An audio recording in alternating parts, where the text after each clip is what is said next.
young man sat in his dark, damp trench alone with his thoughts.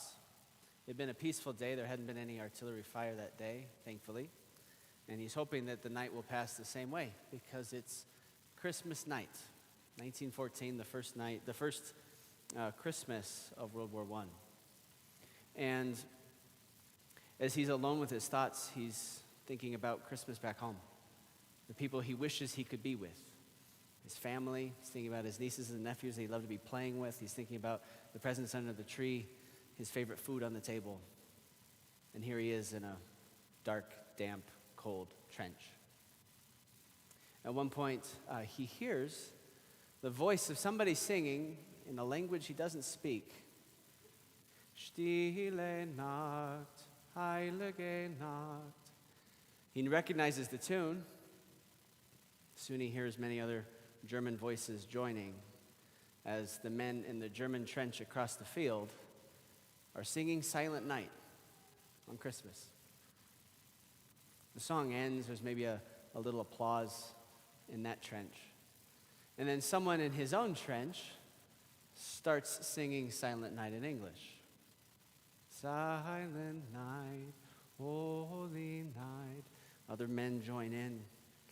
As the song finishes, there's silence over the field. And then somebody from the other side shouts over in English, Merry Christmas. And then someone from his own trench shouts back in German, Merry Christmas. There's all sorts of stories from Christmas 1914 in the trenches. These soldiers, after Christmas, they wrote letters home. Some of them got published in newspapers. It was just such a fascinating experience. None of the world leaders called for a truce on Christmas, but all of the soldiers made a truce on Christmas. They chose peace that night. And there's all these crazy stories of men stepping out of their trenches, calling for peace with their brothers on the other side.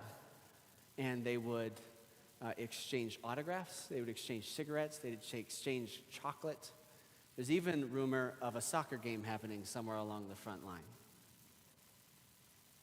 Thanks to Christmas, enemies became brothers. There's something about Christmas that brings out the good and the beautiful in people. There's something about Christmas that inspires within us joy and hope. And it's always been that way, from the very first Christmas. Think back for a moment of that experience of the first Christmas, the night that Jesus was born. There was a lot going on that made it not such a beautiful night. They're in Bethlehem, Joseph and Mary in Bethlehem. They're not from there. They're only there because they had to go there because of the census. So they don't have any family. They don't have any friends there. They don't know anybody. There's no room for them at the inn. And Mary's about to give birth. They find a stable, thankfully, amongst animals. And if you've ever seen the bottom of a barn, you know what's on the floor of the stable. They have to clean out one of the animal feeding troughs just to make a crib to put baby Jesus in to sleep at night. There's not easy circumstances. And you think maybe in a bigger picture, what's going on with the Jewish people, it was also messy. Here they're under Roman occupation. The Romans are not good to them. They're oppressive. They persecute them in many ways. They themselves, as a Jewish people, feel like God hasn't been talking to them for hundreds of years. There haven't been any prophets. There haven't been any kings. There haven't been any judges. There haven't been any patriarchs. Nobody to tell them what God is saying. They feel like God is absent. How many of them must have felt that frustration and thrown that question out to God? Where are you? Why aren't you doing anything? Why aren't you speaking? We're supposed to be your people. We're supposed to be your children. Have you forgotten us?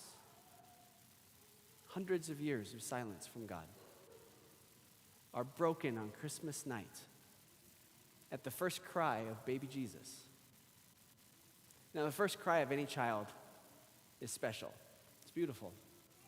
I wouldn't say that my ordination was the best day of my life. That's the second best day of my life. The first best moment of my life was when my sister gave birth to her first child. And my mom and I stood outside the hospital door listening as she went into labor. And when that baby's first cry happened, my mom and I were all in tears. It was so beautiful.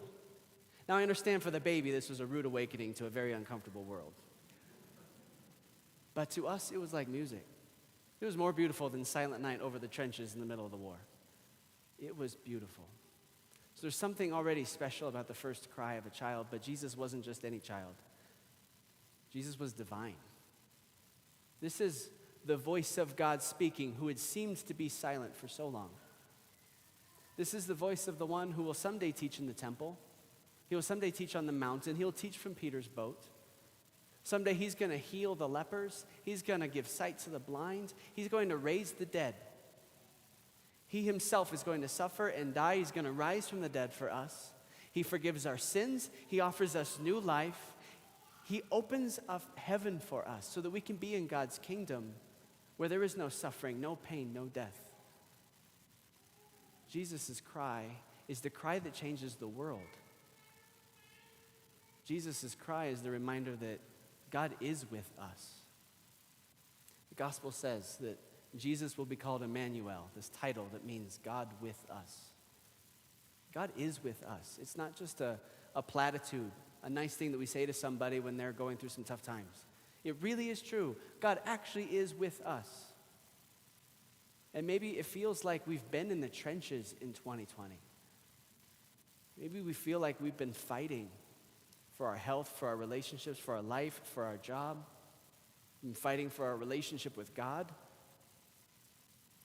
But God hasn't forgotten us. He has not abandoned us. God is with us. God is with you right now in front of you. He's behind you. He's beside you. He's above you. He's below you. He's all around this place right now. And if you'll let him, he'll come to abide within you so that you will never be alone again. Today, Jesus invites us maybe to step out of the trench, even just for a little while, to enjoy his presence and to rest with him on this silent night, on this holy night.